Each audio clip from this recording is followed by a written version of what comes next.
আচ্ছা, আপনি যে মেয়েটার কাছে ছ্যাঁকা খাইলেন, সে মেয়েটা এখন কেমন আছে, কোথায় আছে? খুব ভালো আছে, বিয়ে করছে, স্বামীর সংসার নিয়ে আছে। Brilliant, brilliant. যেই মেয়েটার জন্য আজকে আপনার এই অবস্থা, সে মেয়েটা নিজের সংসার গুছিয়ে স্বামীর সাথে খুব ভালো আছে। কি সুন্দর, তাই না?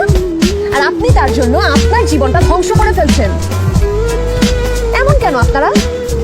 এমন কেন? হ্যাঁ, আপনার কোনো সেন্স কাজ করে না? আপনার মতো এরকম ছেলে কাছ থেকে এটা এক্সপেক্টেড?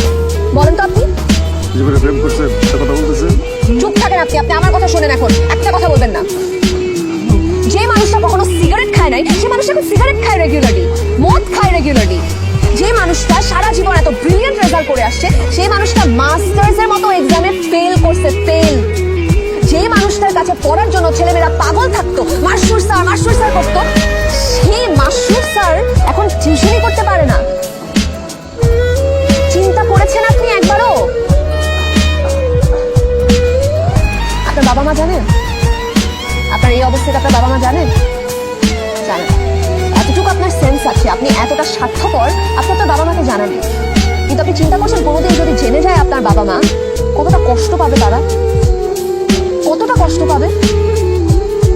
যেই ছেলেকে তারা তো কষ্ট করে বড় করেছে, সেই ছেলে একটা মেয়ের কাছে ছ্যাঁকা খেয়ে ব্যাকা হয়ে তার এই অবস্থা, কতটা কষ্ট পাবে তারা। চিন্তা করে দেখেছেন একবারও?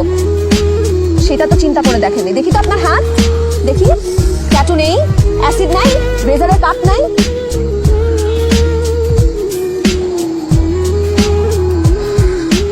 দেখেন, আমি আপনার কাছে কৃতজ্ঞ। আমি জানি আপনি যদি আমার ভাইটাকে না পড়াতেন, হয়তো আমার ভাইটার আজকে এই অবস্থা হতো। আমার ভাই যে শুধু A+ পেয়েছে সেটা না, আপনি আমার ভাইকে একজন ভালো মানুষ হিসাবে গ্রো করতে সাহায্য করেছেন। এটার জন্য আমি আপনার কাছে অনেক কৃতজ্ঞ। কিন্তু এখন আমার পালা। Now it's my turn.